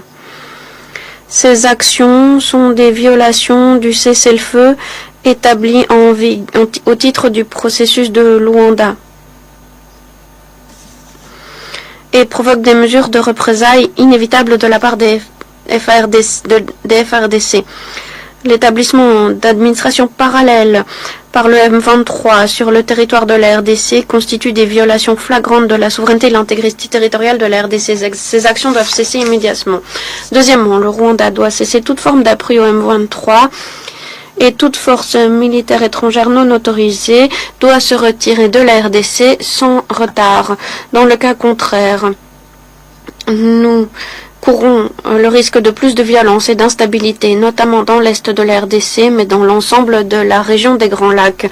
Qui plus est, l'implication de forces du Burundi et d'autres forces, avec l'ouverture de nouveaux fronts au sud Kivu, d'où s'est déjà retiré la MONUSCO, augmente le risque d'une escalade de la crise et d'un conflit à l'échelle de la région. Troisièmement, la sûreté et la sécurité des casques bleus doit être garantie. C'est une priorité dans la mise en œuvre de leur mandat. Nous condamnons donc fermement toutes les attaques contre les positions et les bases de la MONUSCO et de la SAMI RDC qui ont déjà fait plusieurs victimes. L'utilisation de systèmes de brouillage GPS et de l'orage ainsi que le déploiement de missiles sol-air nous préoccupent particulièrement. Des informations crédibles font état d'implication du Rwanda dans ces activités. C'est profondément préoccupant. Ces actions hypothèquent grandement la sûreté et la sécurité du personnel de l'ONU et entravent la possibilité pour la MONUSCO de s'acquitter de son mandat clé de protection des civils. Nous le rappelons, les attaques contre les casques bleus peuvent être constitutives de crimes de guerre. Et toute participation à de telles actions peut permettre l'adoption de sanctions par le biais de résolutions du Conseil de sécurité. Nous appelons la RDC et le Rwanda à reprendre le dialogue et à s'engager au titre du processus de Luanda. Le report du sommet tripartite prévu pour décembre nous a déçus, mais cela ne doit pas pour autant entraver ou faire reculer les progrès accomplis jusqu'à présent. Nous reconnaissons les intérêts divergents de la RDC et du Rwanda, mais une escalade des tensions est inacceptable. Ce sont bien des vies qui sont en danger. À nouveau, nous appuyons le président Lourenço de l'Angola et ses efforts de médiation. Tous les efforts menés au titre du processus de Luanda doivent être préservés, y compris la neutralisation des FDLR et le désengagement des forces. L'opérationnalisation du mécanisme de vérification ad hoc renforcé est indispensable pour garantir la conformité et le respect du cessez-le-feu. En guise de conclusion, Monsieur le Président, nous sommes au bord du précipice. Alors que plus de violence et d'instabilité frappent l'est de la RDC, ma délégation appelle urgemment à la désescalade et appelle toutes les parties à reculer de ce précipice. Je vous remercie. Je remercie le représentant de la République de Corée pour son intervention. Je donne maintenant la parole à son Excellence Madame Thérèse Kayikwamba Wagner, ministre d'État, ministre des Affaires étrangères, de la coopération internationale et de la francophonie de la République démocratique du Congo. Merci, Monsieur le Président. Monsieur le Président, distingués membres du Conseil, permettez-moi, au nom du gouvernement et du peuple de la République démocratique du Congo, d'exprimer nos remerciements pour la convocation de cette réunion dans un si bref délai. Nous saluons l'engagement de la présidence algérienne et nous reconnaissons la contribution des États-Unis lors de la précédente présidence. Nous exprimons également notre gratitude au secrétaire général des Nations Unies, son Excellence Antonio Guterres, et saluons les contributions essentielles de Mme Bintou Keïta, M. Jean-Pierre Lacroix et Mme Joyce Msuya, dont les efforts soutiennent la paix et la sécurité dans notre pays. Avant de poursuivre mon intervention, je souhaiterais marquer une pause pour rendre hommage au sacrifice ultime consenti au cours des dernières 72 heures par les soldats de la paix de la MONUSCO et de la communauté de développement d'Afrique australe SADC en République démocratique du Congo. J'honore également la bravoure des forces armées de la République démocratique du Congo et la mémoire des populations congolaises civiles martyrisées par le Rwanda.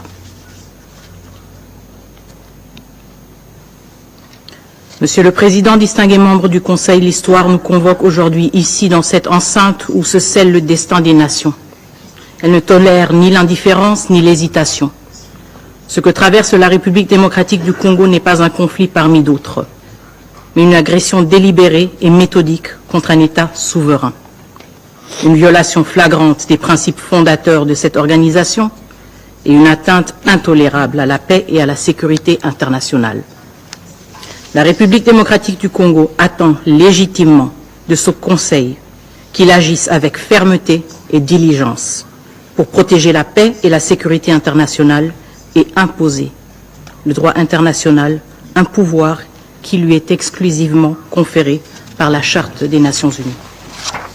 Monsieur le Président, en cet instant même, alors que je me tiens devant vous, une attaque d'une gravité inouïe se déroule sous les yeux du monde. De nouvelles troupes rwandaises ont franchi les bornes 12 et 13 du poste frontalier séparant Goma de Gisenyi, pénétrant sur notre territoire en plein jour, dans une violation ouverte et délibérée de notre souveraineté nationale. C'est une agression frontale, une déclaration de guerre qui ne se cache plus derrière des artifices diplomatiques. À Goma, les forces armées de la République démocratique du Congo, soutenues par les troupes des Nations Unies et de la SADC, défendent la ville et sa population sur plusieurs fronts, avec la bravoure et la détermination que seule la juste et noble cause de défendre son droit légitime d'exister peut insuffler. Mais ce combat ne se limite pas au champ de bataille. Plus de 3 millions de civils, ainsi que des humanitaires, sont pris en otage par les agresseurs, utilisés comme des boucliers dans une stratégie cynique de terreur et de chaos. Les signes ne trompent pas, le Rwanda se prépare à orchestrer un carnage à ciel ouvert, avec une brutalité qui rappelle les heures les plus sombres de notre histoire. Il est impératif que les combats cessent immédiatement. Chaque heure qui passe rapproche notre région d'une tragédie d'une ampleur insoutenable. Nous refusons de voir se répéter le cauchemar de 1996, ce chapitre sombre de l'histoire africaine que nous pensions clos. Aujourd'hui, les victimes ne sont pas seulement congolaises. Cette attaque est dirigée contre l'Afrique tout entière, que dis-je, contre l'humanité entière. Les balles rwandaises frappent indistinctement les Sud-Africains, les Tanzaniens, les Malawites, les Burundais, les Uruguayens, tous frères et sœurs venus pour la paix. Et que dire de vous, membres de ce Conseil? Cette agression ne vise pas seulement la République démocratique du Congo, elle est dirigée contre vous.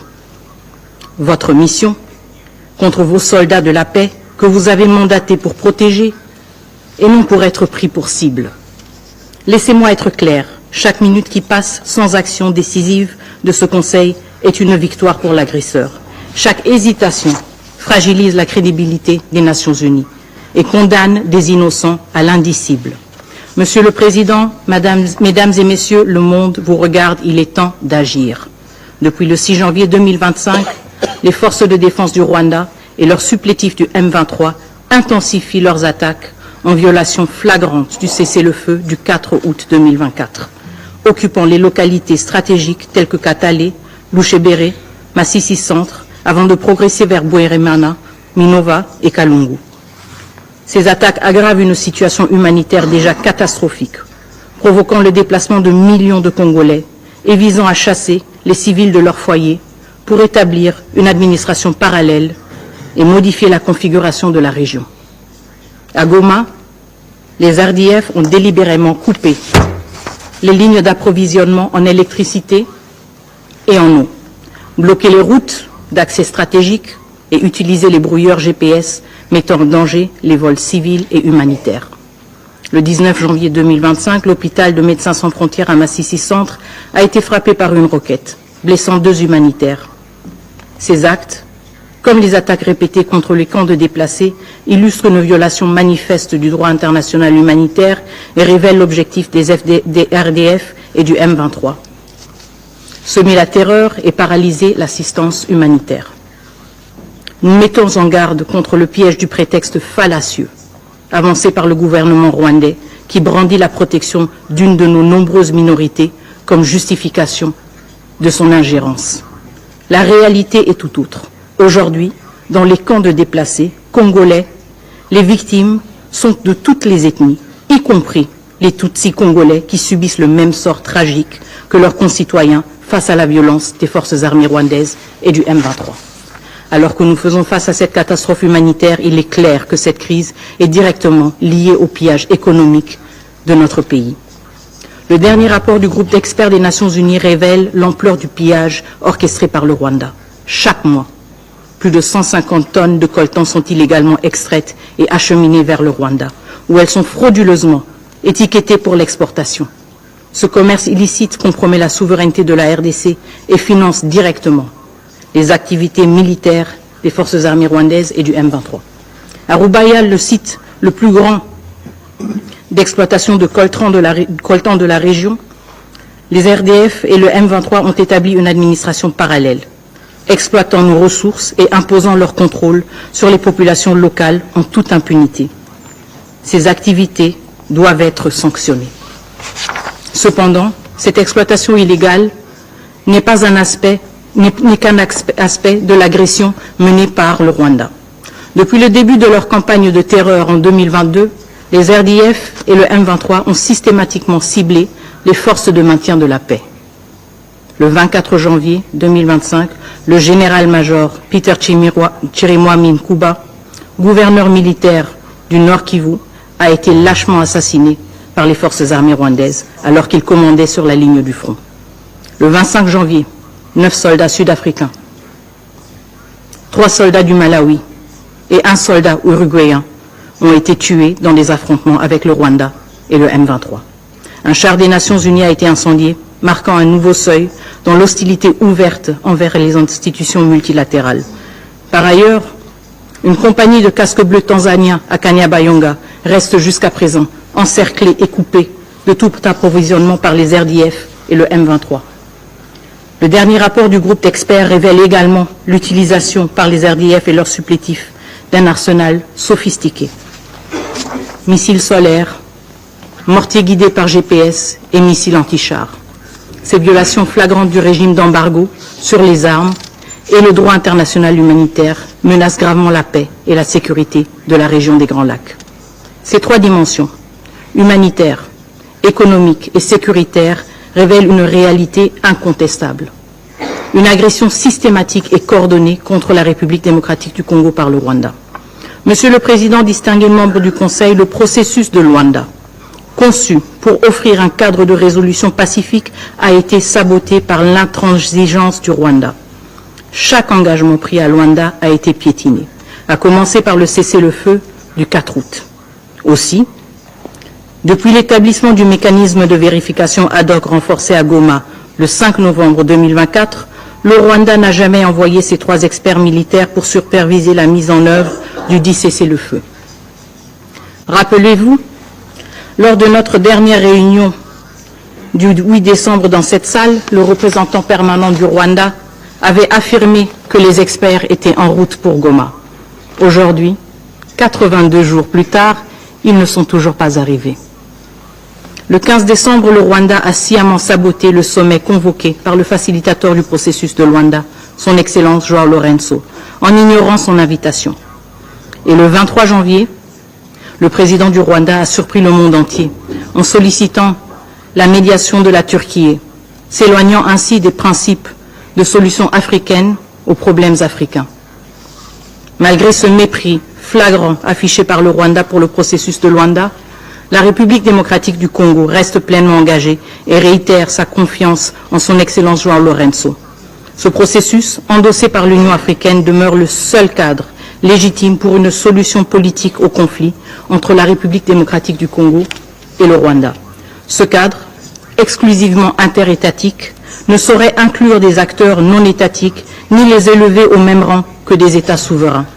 La République démocratique du Congo rejettera toute tentative d'inclusion du M23 dans le processus de Luanda, l'orientant plutôt vers son cadre légitime, le processus de Nairobi, sous la facilitation de son Excellence Uhuru Kenyatta. La République démocratique du Congo renouvelle toute sa confiance en lui et rejette toute tentative visant à diluer les efforts de la médiation. Monsieur le Président, distingués membres du Conseil, malgré les alertes répétées du gouvernement congolais depuis 3 ans, ce Conseil est resté passif. Ce Conseil ne peut se contenter de déclarations de préoccupation ou de rester simplement saisi de la question. Son mandat, son devoir est de protéger la paix et la sécurité internationale, de défendre la vie humaine sans distinction d'origine, de race, de religion ou de genre. Ce Conseil est le garant de l'espoir et de la foi en des jours meilleurs, des jours de paix, de développement et de prospérité. C'est pourquoi nous appelons ce Conseil à agir de manière décisive et immédiate, conformément aux preuves accablantes fournies par le dernier rapport du groupe d'experts. Voici les actions concrètes que nous exigeons. Le Conseil de sécurité doit ordonner immédiatement la fin des hostilités par le Rwanda et exiger le retrait immédiat des troupes rwandaises présentes sur le territoire congolais. Le Conseil de sécurité doit imposer des sanctions ciblées, incluant le gel des avoirs et l'interdiction de voyager, non seulement contre les membres identifiés de la chaîne de commandement des forces armées rwandaises, mais aussi contre les décideurs politiques responsables de cette agression. Le Conseil de sécurité doit imposer un embargo total sur les exportations de tous les minerais étiquetés comme rwandais, en particulier le coltan et l'or, afin de mettre fin à l'exploitation illégale des ressources naturelles de la République démocratique du Congo. Le Conseil de sécurité doit révoquer immédiatement le statut du Rwanda en tant que contributeur de troupes aux missions de paix des Nations Unies. Il est inconcevable que ce même pays qui contribue aux missions de la paix des Nations Unies est celui qui participe maintenant, activement, directement, aux attaques contre les soldats de la paix. Le Conseil de sécurité, finalement, doit instaurer un régime de notification systématique pour toute vente et transfert d'armes au Rwanda par les États membres ou des entités privées. Cela garantira que ces armes ne soient pas utilisées pour équiper des groupes armés sous embargo tels que le M23. Monsieur le Président, distingués membres du Conseil, ce Conseil est à un tournant majeur.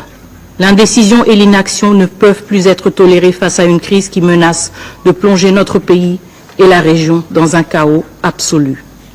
Chaque jour de retard alimente l'agresseur et affaiblit les principes mêmes qui fondent cette organisation. Nous appelons donc ce Conseil à utiliser pleinement l'ensemble des dispositions et mesures prévues par le chapitre 7 de la Charte des Nations Unies afin de préserver la paix et de protéger la souveraineté de la République démocratique du Congo. Le peuple congolais nourrit une aspiration profonde, celle de vivre en sécurité, de bâtir un avenir prospère et de contribuer activement aux côtés des nations du monde à un ordre international fondé sur le respect du droit et des principes de justice. Cette aspiration ne sera pas étouffée. Nous vous demandons d'écrire une nouvelle page de courage et d'engagement, une page où les valeurs du multilatéralisme et de solidarité priment sur l'indifférence et le calcul. L'histoire se souviendra de vos décisions aujourd'hui, comme elle se souviendra de notre lutte incessante pour la paix, la dignité et la souveraineté.